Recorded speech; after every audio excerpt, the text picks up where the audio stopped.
Um,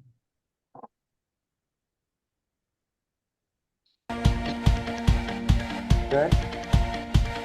Yeah. James, I'm not hearing Actually, you. So you know. down a little bit more if you can. For that. A little more. Down. Yeah. Can you turn your volume down?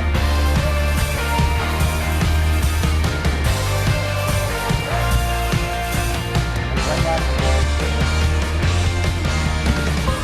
Is that okay? Let's see, Tori said turn it down a little more.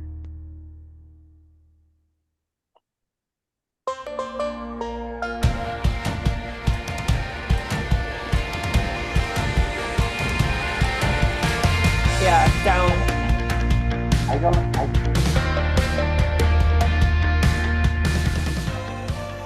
There you go. I'm sorry. I'm turning my monitor down. Not. I'm sorry. My bad. Okay.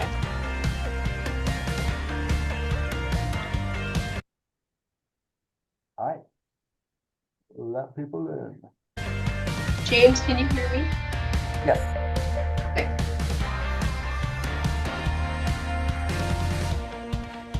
Okay.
Welcome, everybody, to our 8th annual Know Before You Go for our 8th annual Arizona Alzheimer's State Day. My name is James Fitzpatrick, and I am the Director of Advocacy at the Alzheimer's Association for Arizona and Nevada. For those of you that don't know me, I do live in Arizona. I am an Arizonan, and I'm very, very excited for next week's State Day.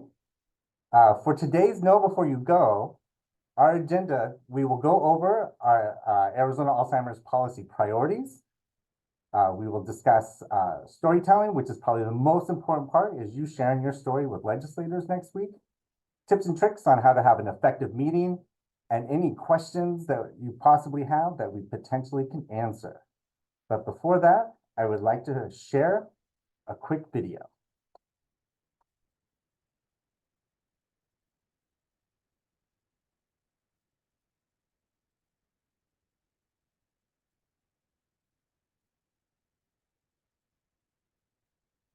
I think I want to share a quick video. There we go.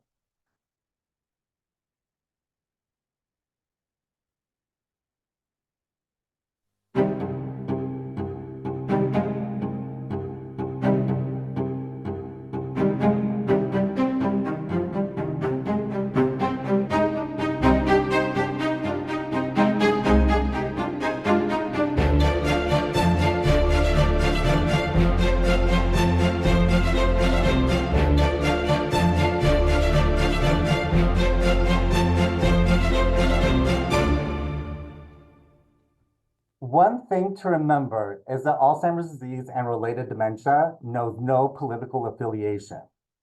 Next week, you'll be meeting with legislators from various political parties. Your personal story will paint a beautiful picture of the devastating impact this disease has on. Some of the elected officials may have never had any interaction with somebody with any type of dementia, let alone a caregiver of somebody living with any type of dementia.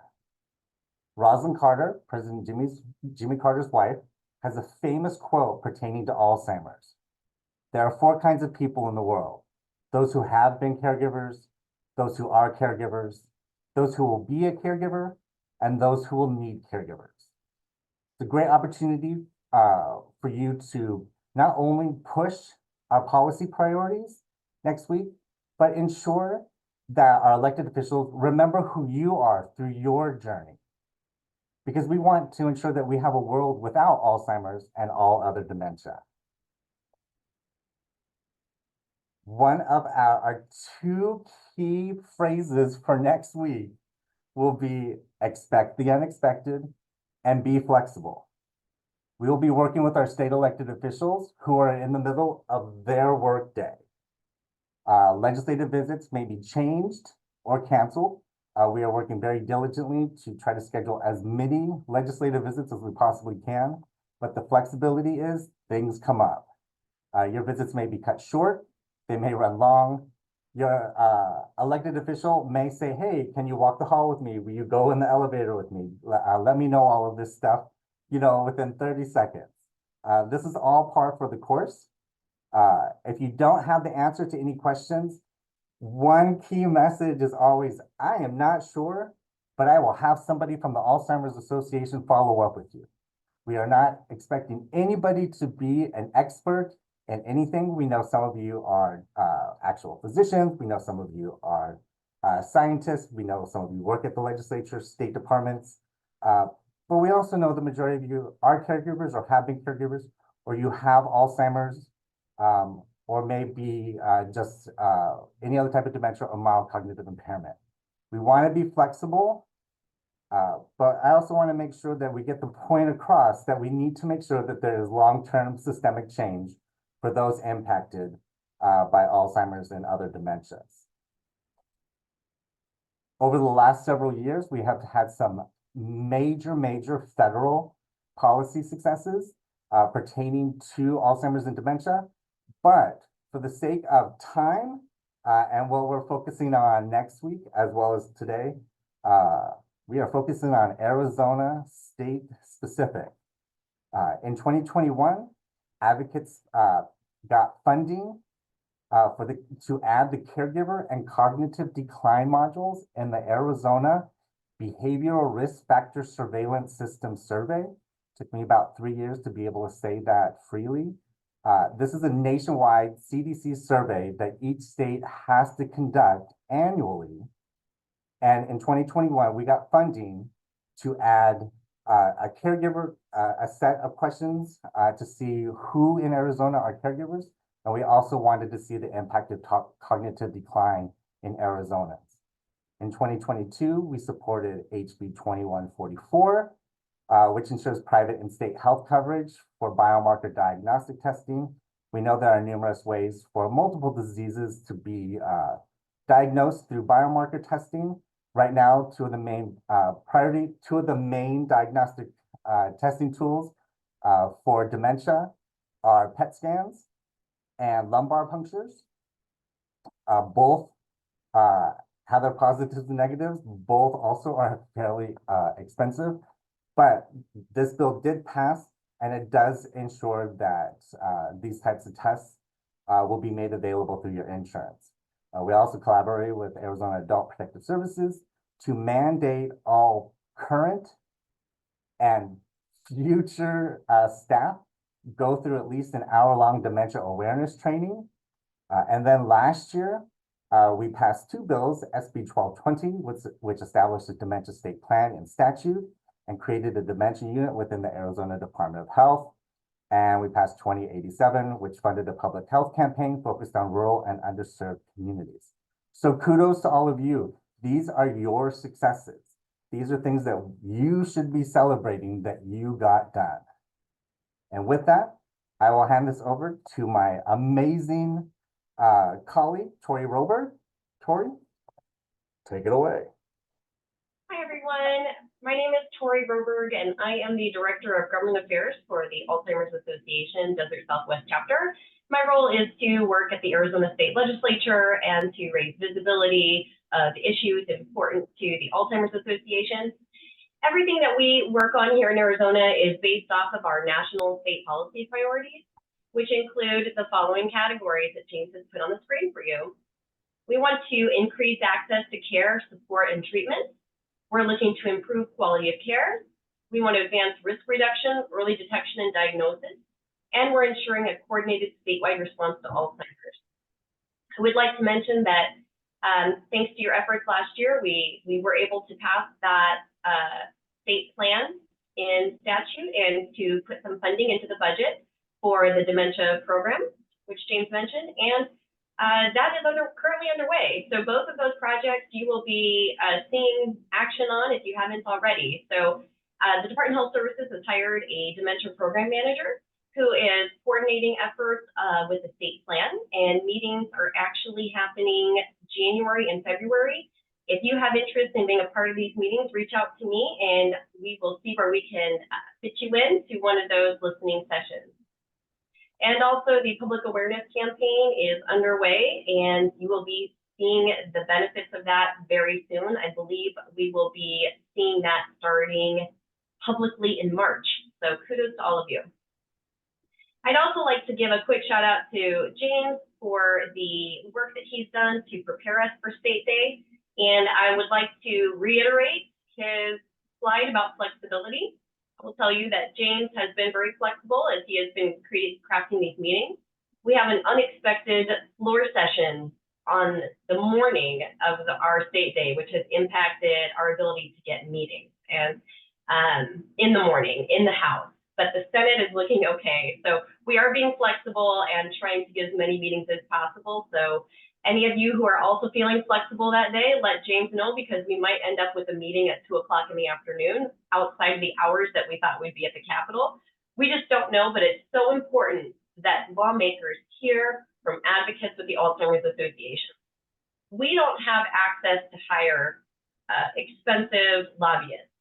So our power is in our voice, our collective voice, our shared experiences. And I can't express enough how important it is that you are coming to be with us on State Day to share your stories with lawmakers. James, can you go ahead and advance the slide? So this year we are asking lawmakers for two things, and I will tell you that there are two priorities. I'm going to go over both of them. But the priority number one is under improving quality of care. We are looking to improve quality of care within memory care assisted living. I don't know how many of you know this already, but I will share it with you now. Memory care within assisted living is a marketing term. Facilities are licensed by the Department of Health Services to provide directed care services and supervisory care services and personal care services. But memory care is something completely different. And facilities have been offering this service under directed care services. What we're looking to do is to create a new regulation for these facilities to create minimum standards for memory care services so that families will know what they're getting when they sign up for this. Go ahead and advance. So what we're doing is we are working on a bill that will be coming out of the Senate. Our bill sponsor is Senate Health Chairman, Senator T.J. Shope from Pinal County. He also championed our bill last session and helped us create the Dementia Services Program at the Department of Health Services. He is truly a champion for Alzheimer's. What we're working on with this bill, and it hasn't been introduced yet, so you can't look it up yet, but I will give you some information about it, and it will be available by next week when we have our State Day. So we're proposing that the Department of Health Services if they license a facility, an assisted living facility, that wants to offer memory care services or provide memory care services, these are the following things we're asking them to do. Number one, the facility must have initial and ongoing dementia training for all staff who have contact with residents in memory care. This is on top of all of the other training that they receive. We want to make sure that the staff servicing, providing programs, interacting with people living with Alzheimer's or other dementias, that they actually know what that means. Effective communication strategies, behaviors, and behavior management, because we do know that people with dementia can experience aggressive behaviors.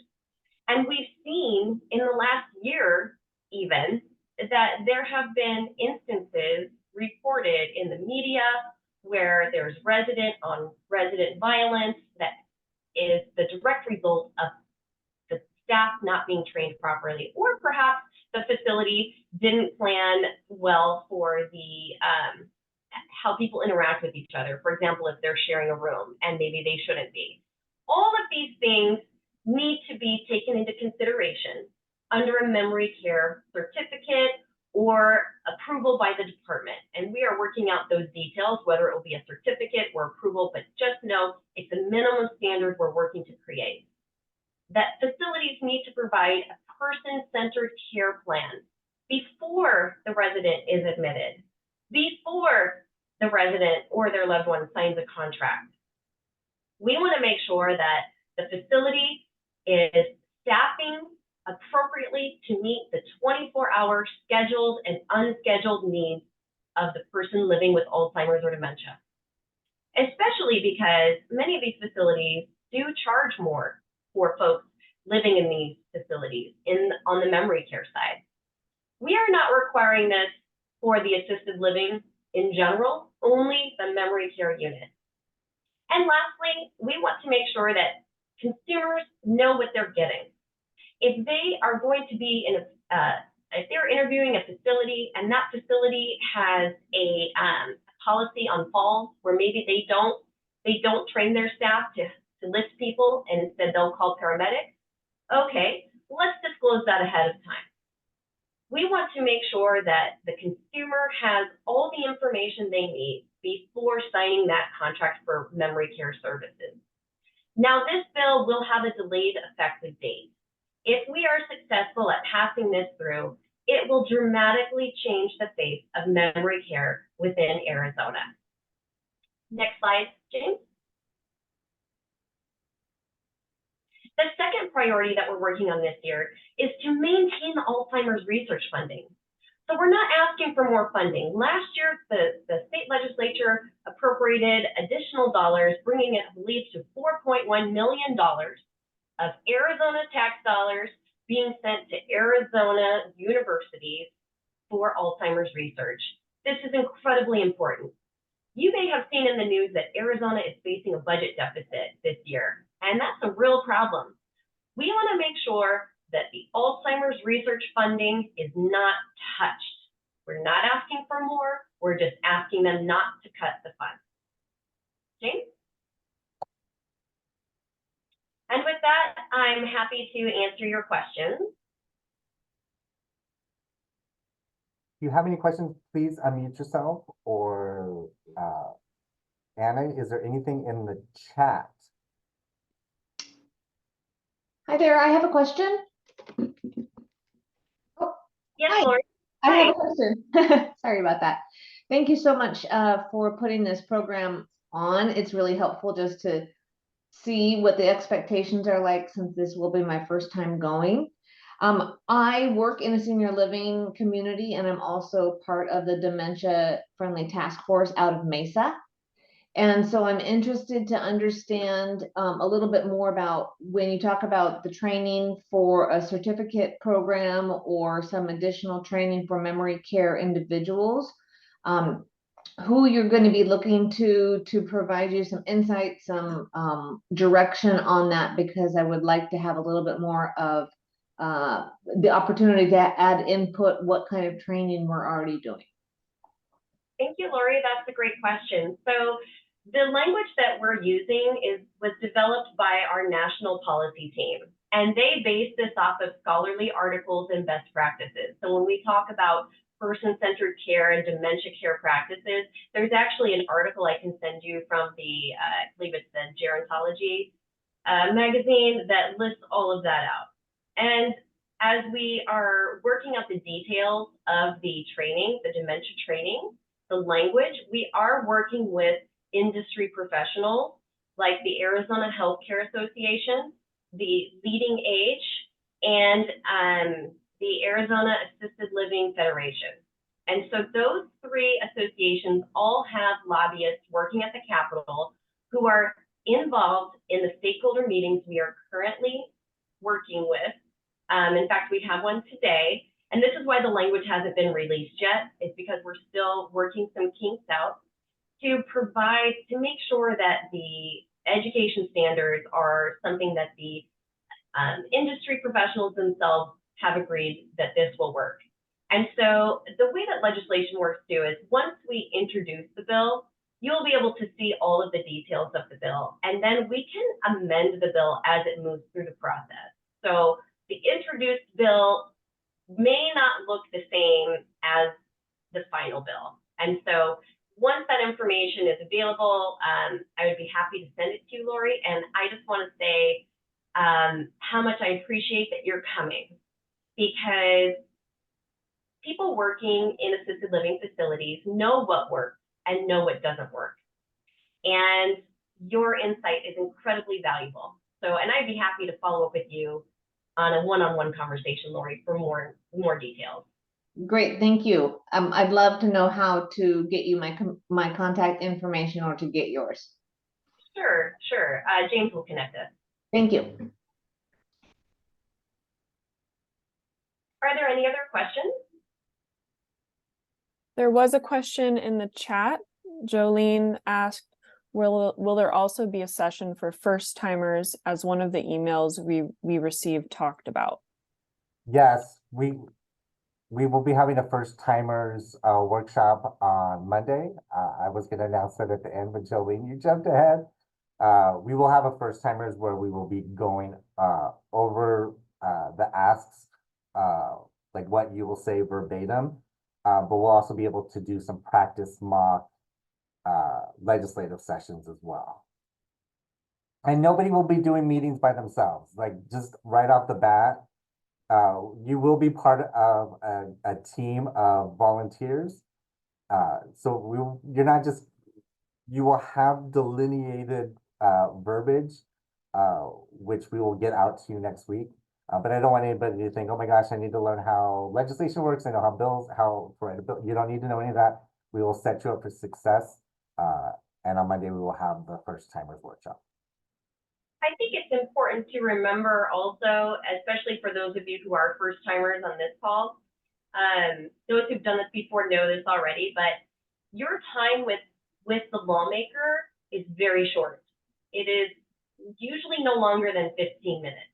And so we don't expect you or want you to get into the weeds about the details of the bill with each lawmaker. Your role is to raise the visibility of the issue and to say, these are some common sense solutions being offered by the Alzheimer's Association, and we're asking for you to support this.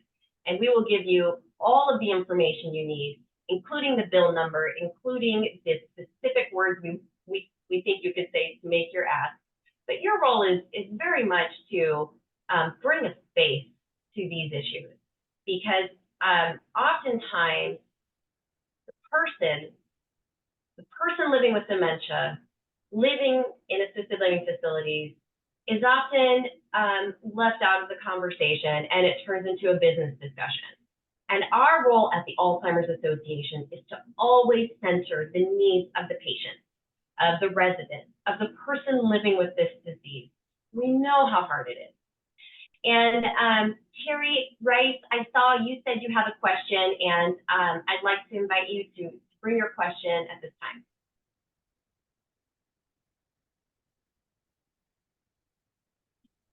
Okay.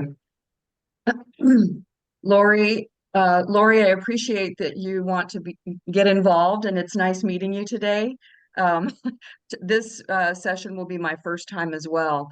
But I'm wondering if, once a bill is established, like the HB 144, where there's 1 hour of dementia training, what we're going to be doing, or what legislation is what okay, how do I ask this?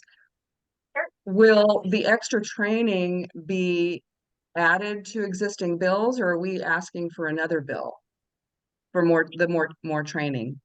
Thank you, Terry. Great question. So we are introducing our own bill, a bill that has been crafted with the experts at our home office, and so that's our bill. My job at the legislature is there's going to be several bills, in fact, on assisted living and memory care this session.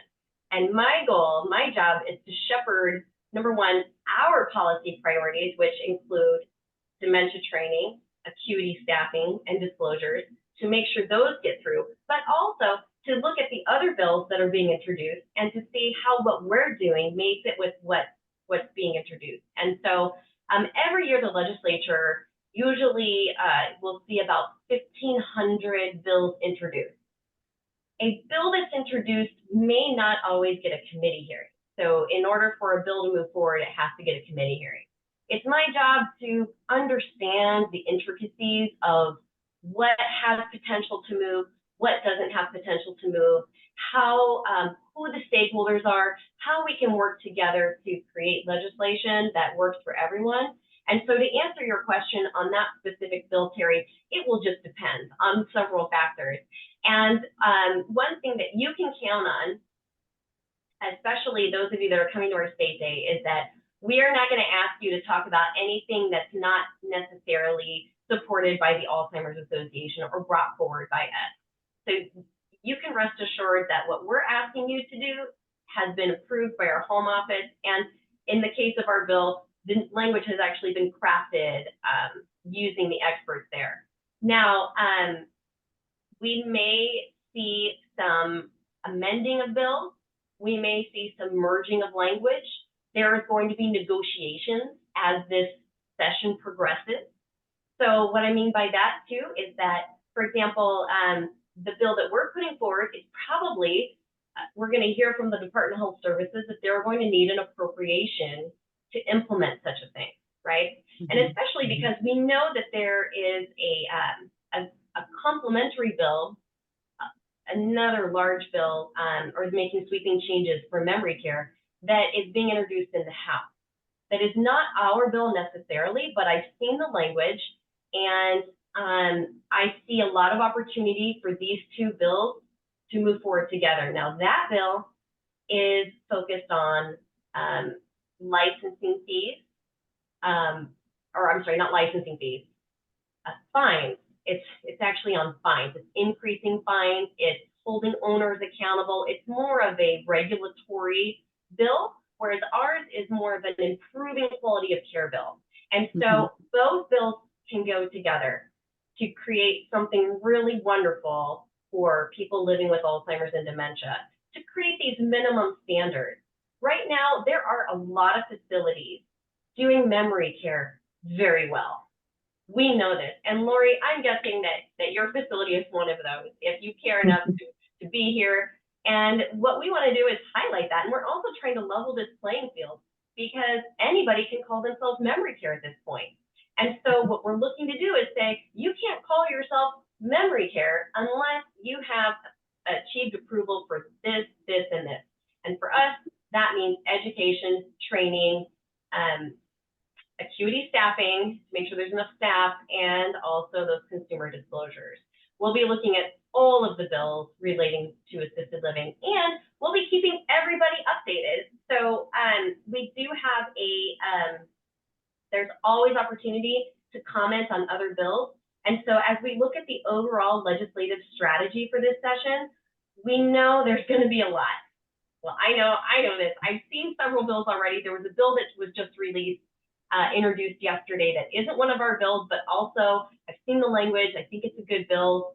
And that is also regarding assisted living memory care. So again, because of the attention given to this issue in the media, because of the death that we saw with a very shocking body cam. It has brought up a lot of emotion. And this is exactly the momentum that's needed to accomplish something this big in nature. But how can we get this done? It's through your support. It's through your stories. We didn't create this problem. The Alzheimer's Association is here to offer common sense solutions. Thank you. Any other questions? Well, thank you for those, and thank you, Tori. Tori is our legislative expert.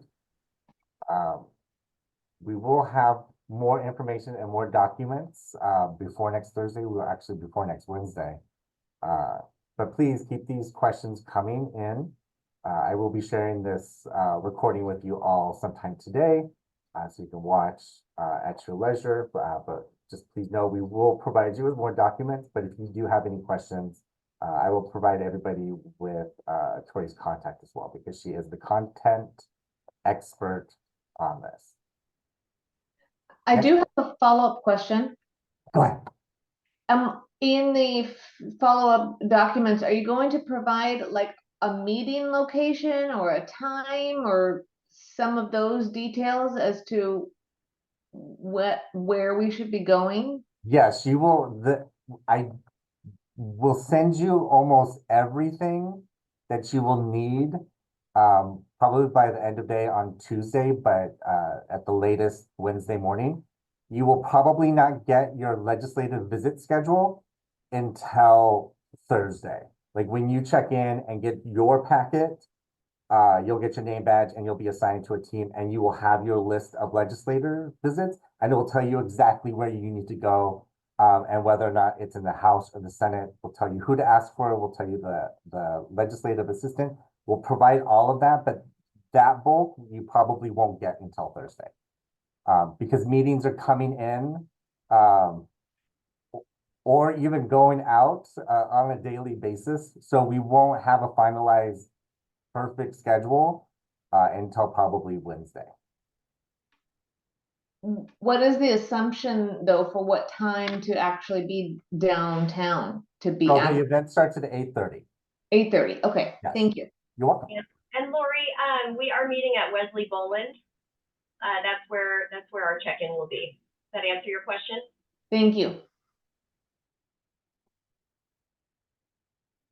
I now would like to hand it over to our amazing volunteer advocate, Carol Brown, who is going to discuss how to share your story. Carol? Hi, good morning. Thank you, James. Yes, my name is Carol Brown. I live in Yuma, Arizona, and I've had the privilege of being a volunteer ambassador on the federal level, as well as a state advocate since about 2018 and 19. I'm excited again for this opportunity this year to be at the Capitol and to be speaking to our representatives and being able to share our story, which is just integral to what we're going to be doing next week. And so lots of times the first question people want to know is what's going to make a good story? Well, first off, it's going to be about you. It's your story. It's going to be about your journeys and your relationships, your memories, the things that you've gone through and how Alzheimer's or another form of dementia has affected your life. I also want you to know that your story can change. For the last several years, I've had one story that I would share with regards to how I'm connected to Alzheimer's. But in 2023, that story changed abruptly for me. And I ended up finding out that I had relatives that were now dealing with this diagnosis.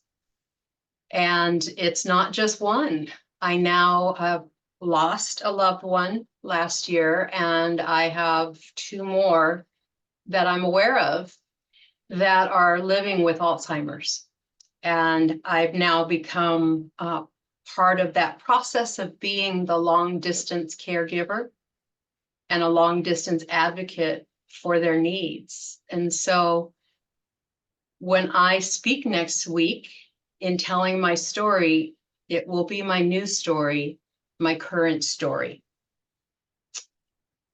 If you are new to advocacy, and I did hear a few of you mention that, I want to encourage you, go ahead and start writing down what your current story is. Make it authentic for you.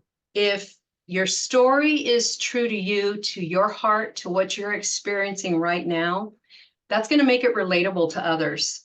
Remember that your story, you're the only one who can share that.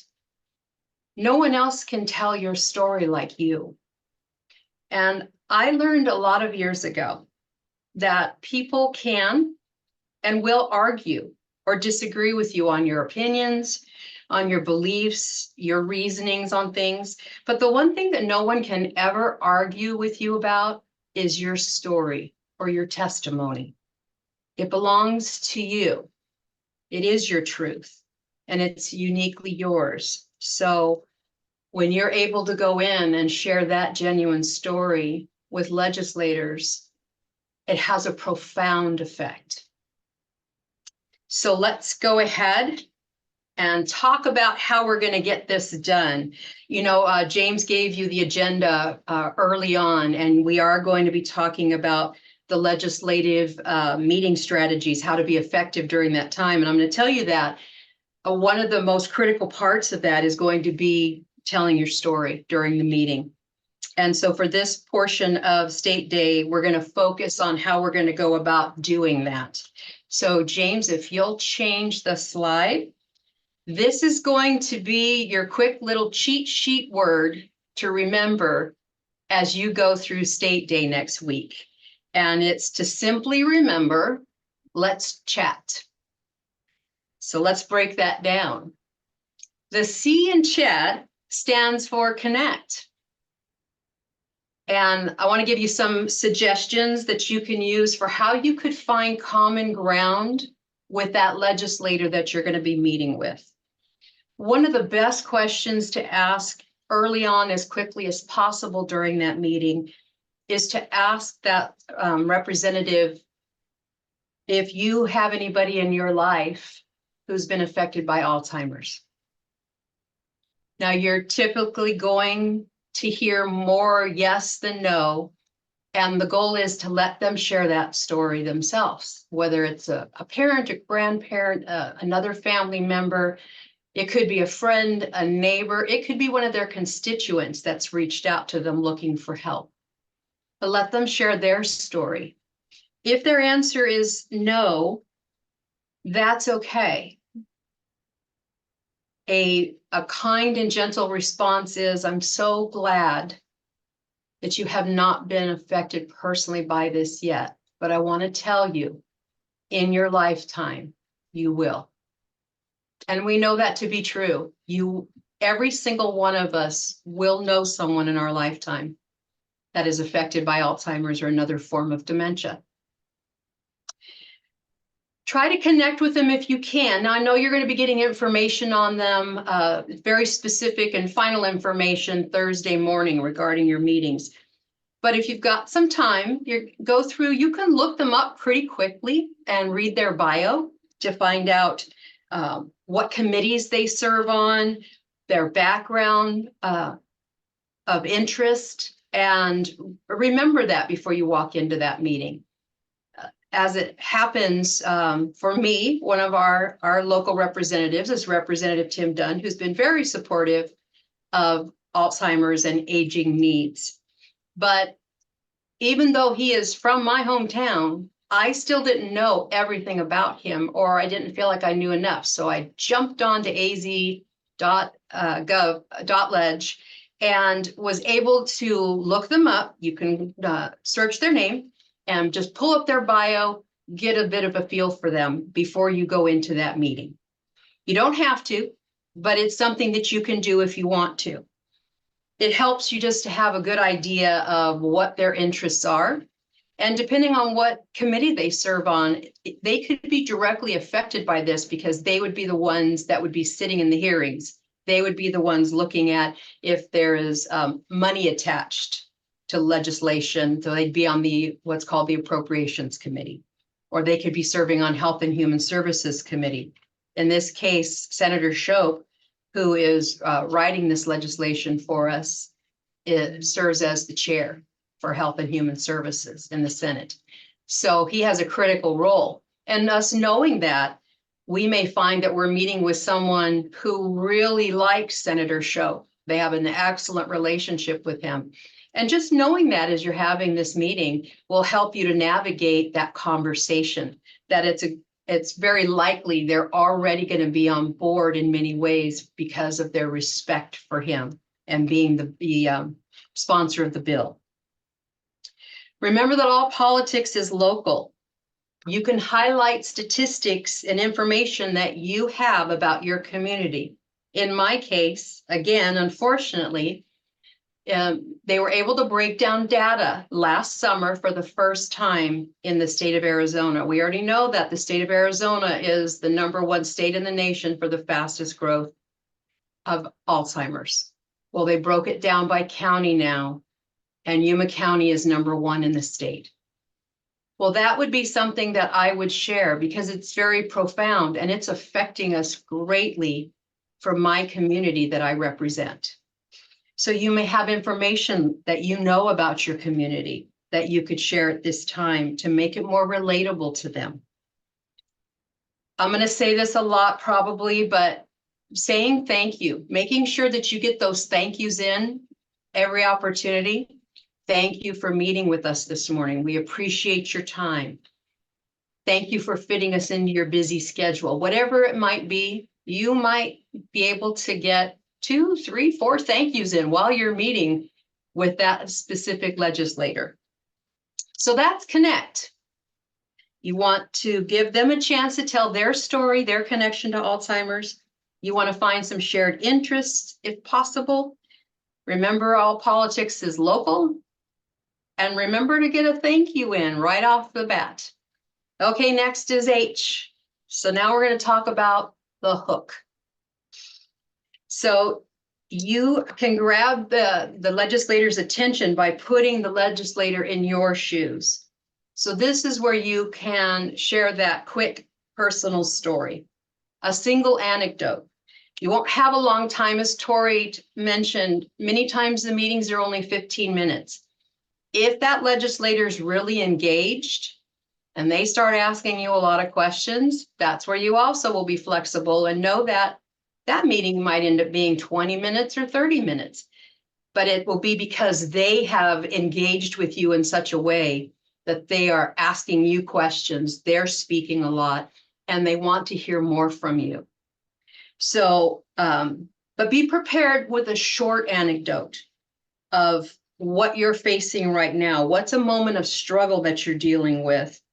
A loss you've experienced. What is the challenge that you're facing? Whether you work as a professional with older adults and it's within your career that you find yourself surrounded by Alzheimer's, or it's a family member that you lost or is currently diagnosed with the disease and you are experiencing that on a daily basis. Those could be some of those short anecdotes that you can share with them so that they can connect to your story. For years, I worked in advertising and marketing, publicity, and it used to always be one of the first things they taught you was you need to paint the picture in order to tell the story. And so what you share is your opportunity to paint that picture for them so that they can see it. Make it the present tense. If you've lost a loved one, as I did last year, what I want them to know is right now, how is that affecting me? What am I going through, especially since I now have 2 other relatives that I'm trying to support and advocate and watch over from a distance because they don't live in the same state that I do. It's okay to get emotional. I will tell you that we have been in meetings where it's the legislator that has sobbed because they've lost a family member to Alzheimer's. So it's a really critical conversation for them. They want to be heard, and they could end up being overwhelmed as they start to speak. But you as the advocate, listen, you're not a lobbyist. You're there as a volunteer advocate to share with them how this disease is affecting your life and those that you care about. And it's okay to get emotional. And so if some tears flow, it's all right. Don't think you're doing anything wrong. You're not. And then you want to bridge this conversation, this part, to the legislative ask. You can highlight a statistic that can illustrate the broader picture of your experience or what you know is going on in your community or in our state. But it's going to get you to the next step, which is the letter A, and that is the ask. Many times legislators, because of this topic, they're connected. They have empathy. They have compassion, and they want to be seen that way as they're meeting with you. And so in general, they do want to know how they can help. And sometimes they'll ask you that. And this is the perfect time to ask for that commitment from them. You are literally going to ask them, can we count on your support for this legislation? You can list the bill number. And it's also okay if they say, well, I don't know. I think I need more information before I can make that commitment. That is totally fine. And you know what? Actually, it's pretty great if they do say that to you, because it gives you an open door for follow-up on them. If they say yes, they're going to support you, and it almost seems like it was too quick, like maybe they're just sort of rushing you off or hurrying you out the door, they're going to need more follow-up. But the association and staff will be a little more sensitive to how they will do that follow-up with that particular legislator. But if they're wanting more information, that's perfect. You say, you know what, I'm going to make sure the staff at the Alzheimer's Association knows that, so that they can follow up with you directly, answer any questions you might have, or provide you more printed materials electronically so that you can review things. You know, you have a packet you're going to leave them. They're sent this information in advance, and many times they're going to tell you, I haven't seen it. And now they're looking at the packet that you're presenting to them, and they're trying to kind of scan it while you're talking. So they may very well feel rushed and that they can't make a decision at that moment. That is fine. It's great. Just make sure you let them know that you're going to ask staff to follow up with them. And then make sure you're defining next steps.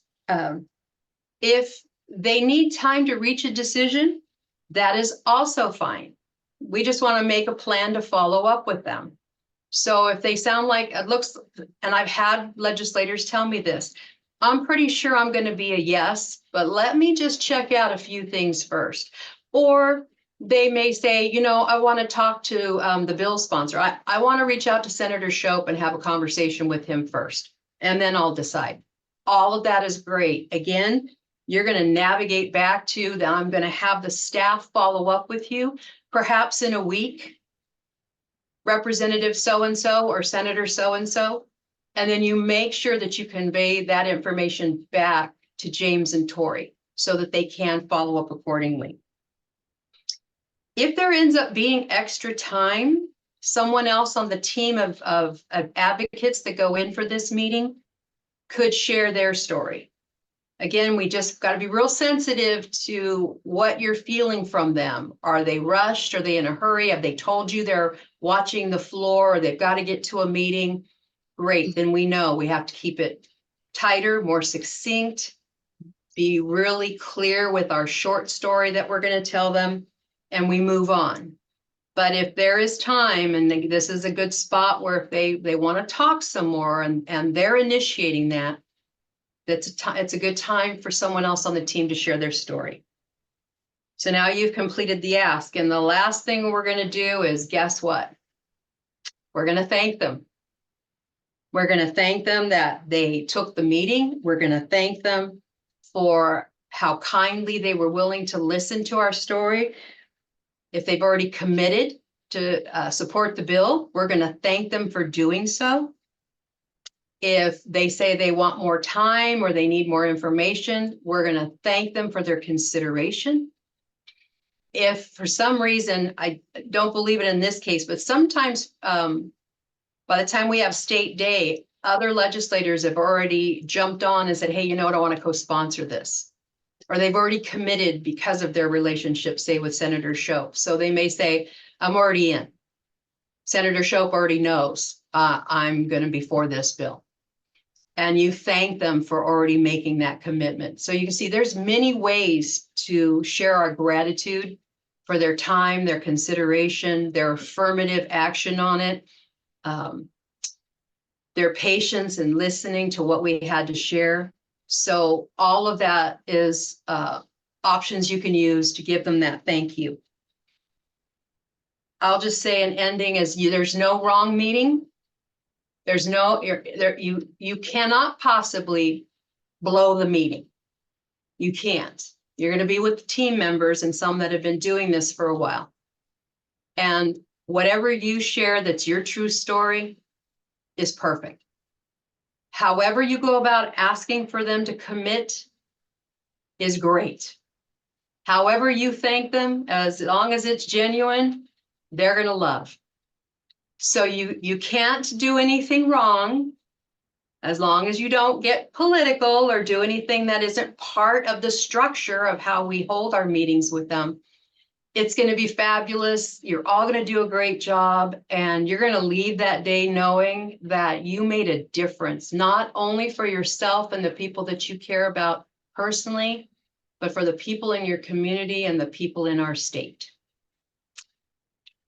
So if anyone has any questions on storytelling, let me know.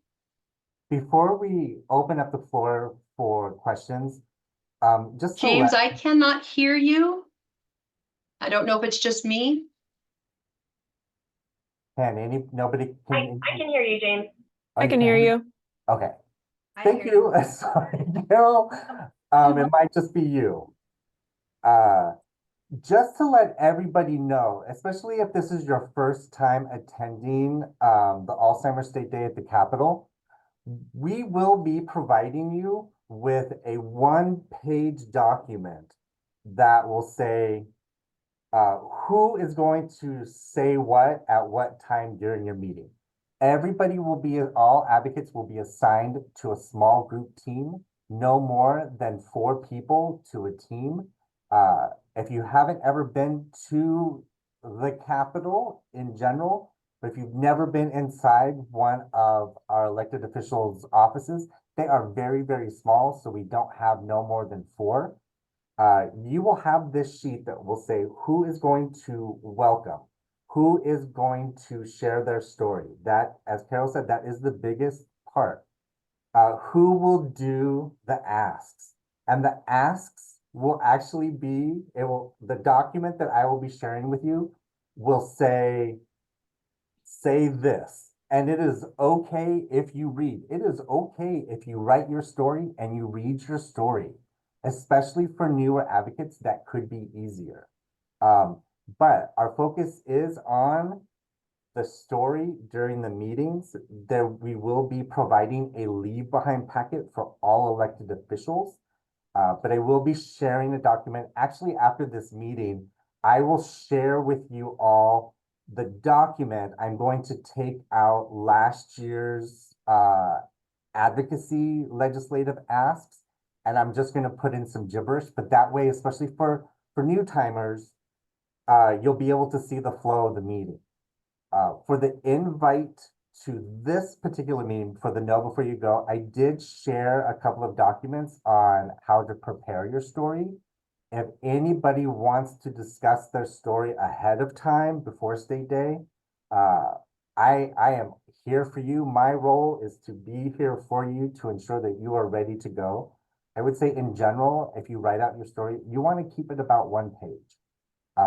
15 minutes goes by really, really quickly, and we're all fairly social people.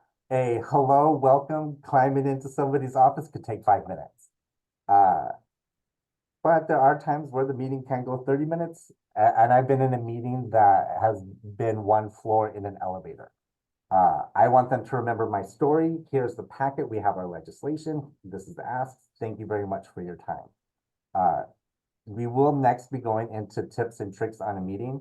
But I do want to emphasize the storytelling. Instead, it's about you. I statements are great. This is how it's impacted me. Even if you do not have a personal connection to Alzheimer's or any type of dementia, does not mean you do not have a story. There is a reason why you want to participate in this event, and that is your story right there. But I am here for you if you want to share, if you want me to look at. I will also be at the Capitol at 5 in the morning next Thursday. If anybody wants to join me at that time while they're setting up the tents and the tables, I can go over your story with you then as well. But I do want to make sure that we will prepare you to what to say verbatim for the asks. But your personalities need to come out, and the welcome and the thank yous and the photos, and even the legislative ask, it's very bulleted. It's the story and your heart that is what is going to be touching to our elected officials. And with that, I will open up any questions. You can either mute yourself, or Anna, is there any questions in the chat that Carol can answer? Not so far. Does anybody have any questions about storytelling?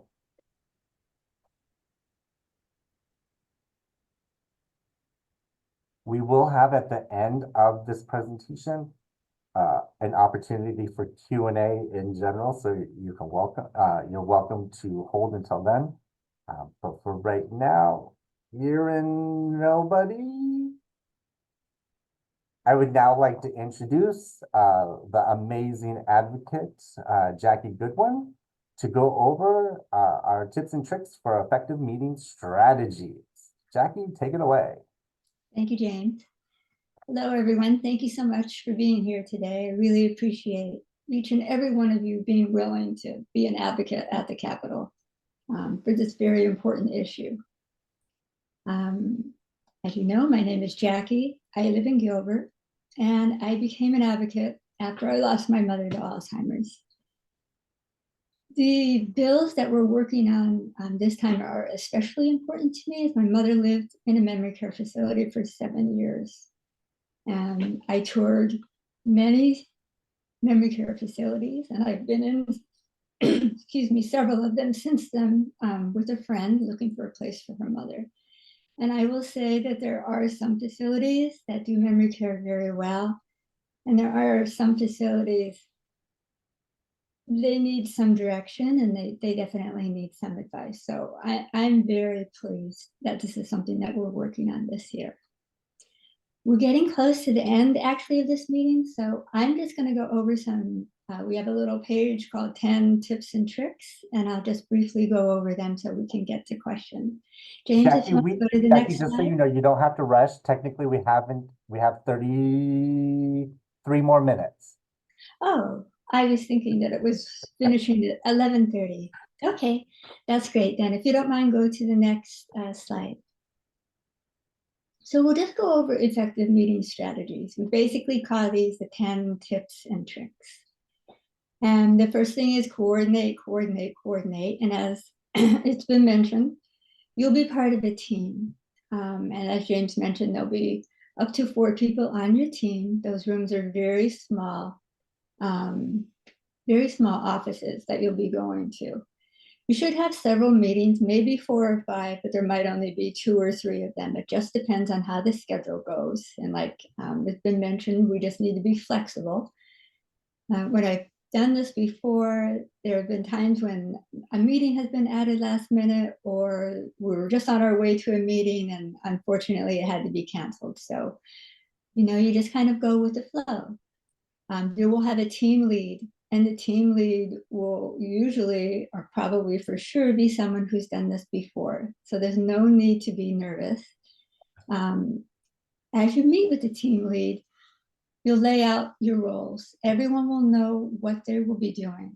Like James said, there will be a sheet where everyone will know what their role will be with each meeting. More likely, it'll be things like someone will be sharing their story. Someone will make the ask. Someone will be responsible for getting a group photograph. Someone will be sure to have the packet with them that they're going to leave with the member. One thing that we did during the time of one of the state meetings was whoever was on our team, we exchanged cell phone numbers. And that way, just in case someone was, made a quick run for something or to the bathroom or something got changed up, we were able to text each other. So that might be something to consider. And it's also a great way to share photos from the meeting so that everyone can post on social media. The next thing is be prepared. It's best just to think about this as a conversation. I think sometimes when we feel like it's more of an official meeting, it's easy to be nervous and maybe a little bit off topic, or it's best just to think about this as a conversation. You're going in to meet with someone who wants to hear what you have to say. It's good if you know ahead of time what you plan to say, like when you introduce yourself, what you want to say about that, a part of the story that you feel comfortable with if you're saying it very briefly in the beginning. It just all depends. Every meeting is different.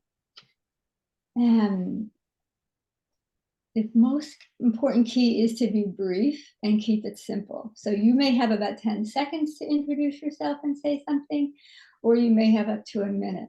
You'll have a better feel for it when you're in the meeting and you see how things are going. One thing to do is keep in mind 3 things that you really want that legislator to remember about you. It could be where you're from, what your connection is to Alzheimer's, and then some part of your story that maybe relates to the asks that we're making. If you keep those things in mind, you'll kind of always be prepared, whether you have 10 seconds or whether you have a minute or even longer, and you can expand on your story then. One thing to keep in mind, though, is what is the main point you want to make? What do you want them to remember? As far as the ask, I think this has already been covered. No one is expected to be an expert on the ask. And I will tell you, the first time that I did this, my very first meeting, I was going to make an ask and my mind went blank. Thankfully, I had the sheet on my lap and I had a kind legislator that kind of directed me in what I was supposed to be doing, as in it's okay if you read from the sheet.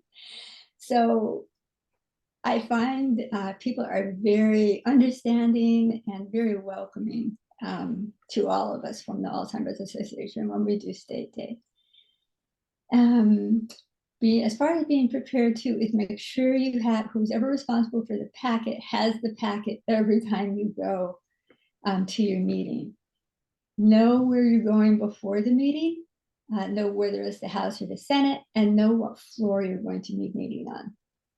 Show up early, especially if you're going into the House, because you will have to go through security check and a metal detector.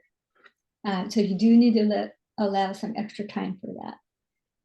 Just be mindful and respectful of everybody's time. Be sure that the meeting starts on time if they're there. Obviously, if it starts a bit later because of something that the legislator's tied up with, that's out of our control, but we have to be there before the meeting time so that we are sure that we start at the beginning and we get our full time, which, maybe 15 minutes, but maybe it might only be 5 because someone gets called away. Just make sure that you end the meeting on time unless the legislator wants to continue speaking, just as Carol was mentioning. And just go with the flow because things change and every meeting is different. We always follow a general format that's very similar, but you just have to kind of go with the flow. You might go in and find that someone is already prepared for the meeting. They already know everything about it and they have had a family member who's been affected by Alzheimer's. And so they maybe want to focus more on that, and that's fine.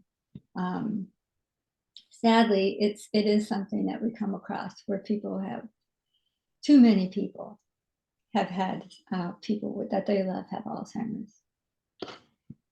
limit your distractions. Mostly that just means have your phone on silent and make sure your alerts are turned off.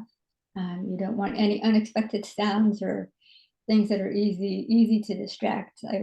We've all been places where we've heard some interesting ringtones. I know my husband likes to give a ringtone for every family member. So one brother is the song to the good, the bad, and the ugly, and another one who likes to wash his car a lot has the car wash song. So the last thing that we really want to hear during a meeting is something like that. Be passionate and be kind. This is your chance to use your voice.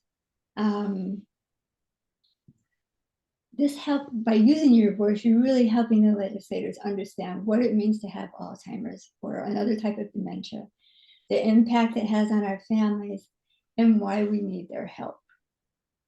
This is important to you. I know you're going to feel passionate about it. We're asking for their help.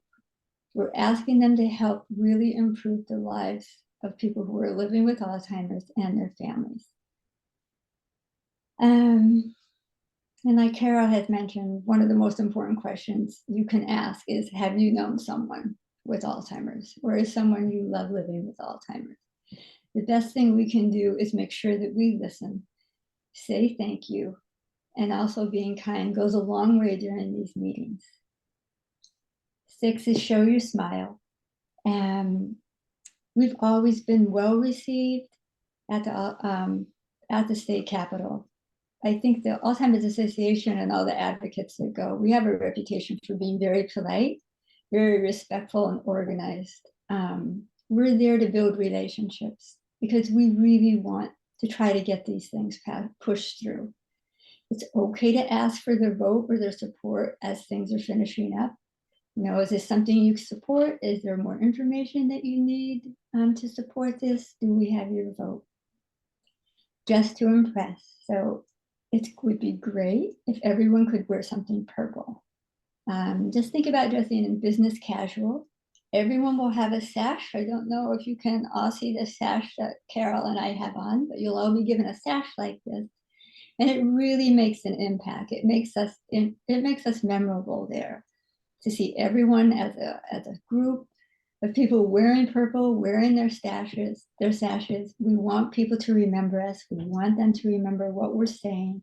We want them to help us get these things pushed through. As the meeting comes to an end, who's ever responsible for organizing a group photo will get that photo done and post it on social media. And they'll tag their legislator. Also, they will use a hashtag like endalls.org, hashtag endalls. And I don't know if there's one specific for State Day that they'll be using this year, but you'll find that out on that day when you're there for the meetings. And share the photo with your teammates too, if you can, because then they can also put it on social media. And then a lot of times when you tag your legislator, they'll repost it, which is what we're looking for. We want as much exposure as we can. We want to keep all of this top of mind for everyone. Keep talking about this and just keep this on everybody's mind that we need to get these things passed. And then as far as follow-up, we'll probably let them know that Tori most likely will be following up with everyone. We can ask if there's someone specific that should be followed up with. And we make sure everyone says thank you. The team lead will probably be the person that sends an email to the legislators thanking them for the meeting and probably also including the photo from the group photo that was taken from the meeting. But I also think it's a nice touch if everyone on the team thinks about maybe sending a card. You don't have to, but it's nice if you send a thank you note and a card to that legislator, and maybe even include a picture of the person that you love who's living with Alzheimer's or another form of dementia. I think it's a nice personal touch, and it also helps keep it top of mind.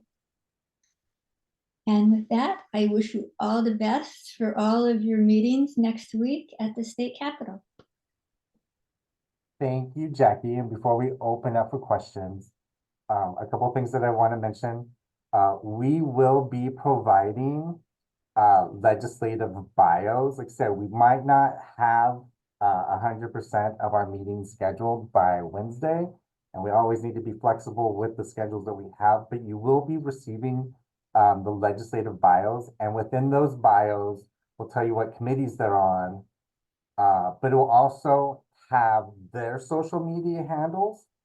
So if you want to do some posting, I will make the suggestion that if I loved how Jackie said, you know, share your cell phone number if you're comfortable doing that with your advocacy team for the day, because we don't want to get into the situation when we ask for a photo and everybody wants to have a photo on their phone. It's okay for somebody to take one photo and share it, but I also don't want to hinder anybody's self-expression. We are asking everybody to wear purple if possible. We know that purple's not always just like, I've heard over the years that purple isn't just an easy color to find. And when we talk about show up early, nobody will be scheduled. We'll have a schedule where you have a meeting at 10, 10:15, 10:30, 10:45, and 11. There will always be time. It's easier to get into the Senate than it is into the House. But you will have to check in with security on every floor. We do not have the ability to just roam the hallways of our Capitol. So you will need to check in, but there will be time. Also, when we talk about coordinate, I will guarantee you this, and any veteran advocate that has been doing these at the state and congressional levels with the Alzheimer's Association have heard this from me. You will probably build up all of this energy inside. And I will say my very first visit ever, I did as well. This is huge. I'm meeting with a celebrity. I'm gonna fumble something. What if I cry? What if I laugh? What if they don't give me any expression? It's gonna be what it's gonna be, but after you do that very first visit, you'll be like, oh, that's what it is.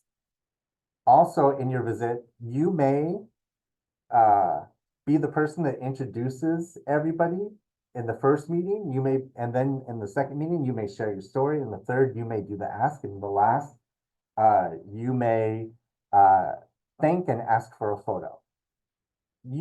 This is where you and your team need to coordinate. This is your state day at the Capitol. It goes by so quickly. We will be there so early, and it will seem like seconds later, we're done. But just know, be yourself, be you. It's your advocacy day. It's Arizona's advocacy day. With that, we'll open up any questions. James, I got a question from Terry Rice in the chat that I'm going to repeat for everybody and answer. So the question was, will each one of us address all asks during our quick pitch, or do we address one ask at a time? And the answer to that is that the group should pick a spokesperson, right, James? Yes. Because there's not enough time for everybody to speak. And I would love you to focus on priority number 1, which is the memory care legislation. Priority number 2 regarding the budget is the secondary ask. So if you don't get to it, that's okay. We'll have a leave behind that includes that secondary ask on it. So if you spend the entire time talking about memory care legislation, that's okay. Thank you for that, Tori, and thank you for the question, Terry. Are there any questions in the chat, Anna, or any questions in general? It could be about storytelling, effective meeting strategies, overall.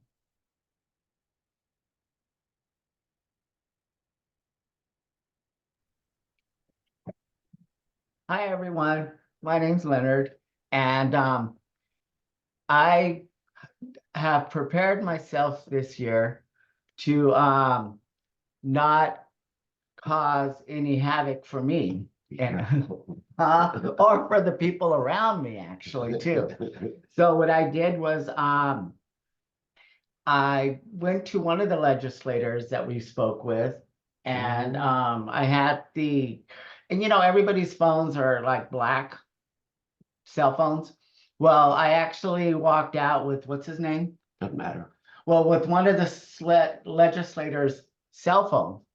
So he's chasing me around the whole facility looking for me because we both had both black phones. So Well, what did you do? So this year I prepared with a A very, green one. a very, very bright green phone. So I am picking up the right phone and not running off with the legislators, somebody else's phone. Good job. And then another thing that I learned is that I'm not going to shove my pockets with all the goodies that are prepared for us, because I kept hitting the alarm. The alarm kept going off on me every time I was going through what do they call it? Metal detector. The metal detectors, and I had to just take everything out.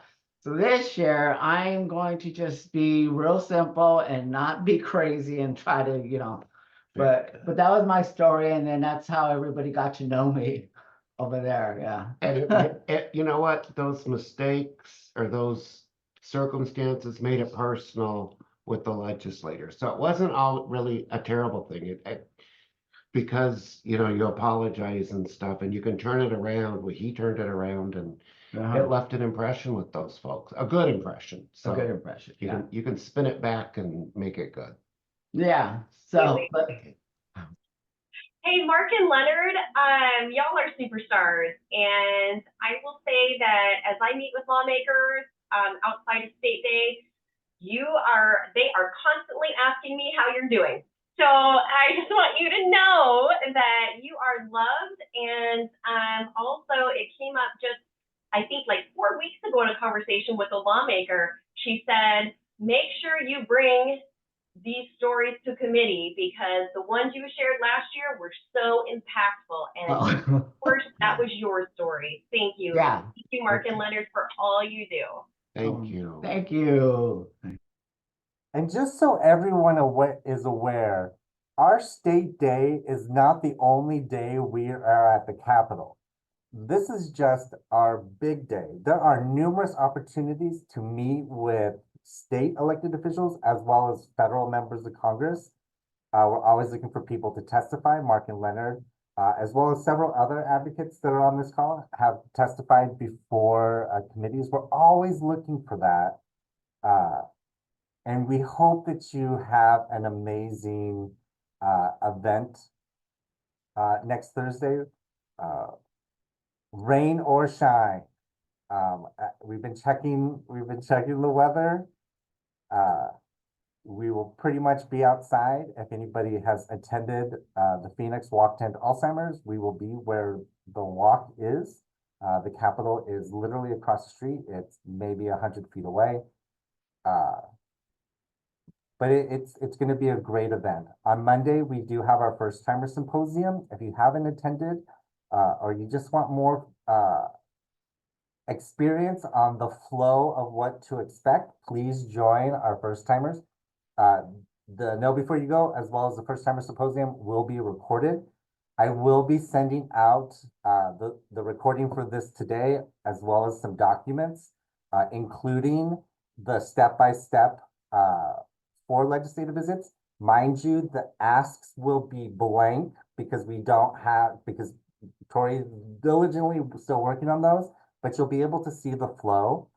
I will also include 2 links to mock videos that we did, I think, 2 years ago. These videos are Zoom format, they are Zoom recordings, but it will give you the understanding of what a good meeting will look like. And I will also, for giggles, share with you a bad video, which is great to know what not to do at the meeting. But we will try to prepare you. I have provided you with my contact information in the chat. Please reach out to me. That is my cell phone number. It's easier to get a hold of me through text compared to email. I will respond to your text in theory, within minutes. But with that, if there are no other questions, we will see you hopefully on Monday. But we will definitely see you next Thursday at 8:30 a.m. Any questions, comments? Anything in the chat? Sorry, I can't see the chat. I apologize.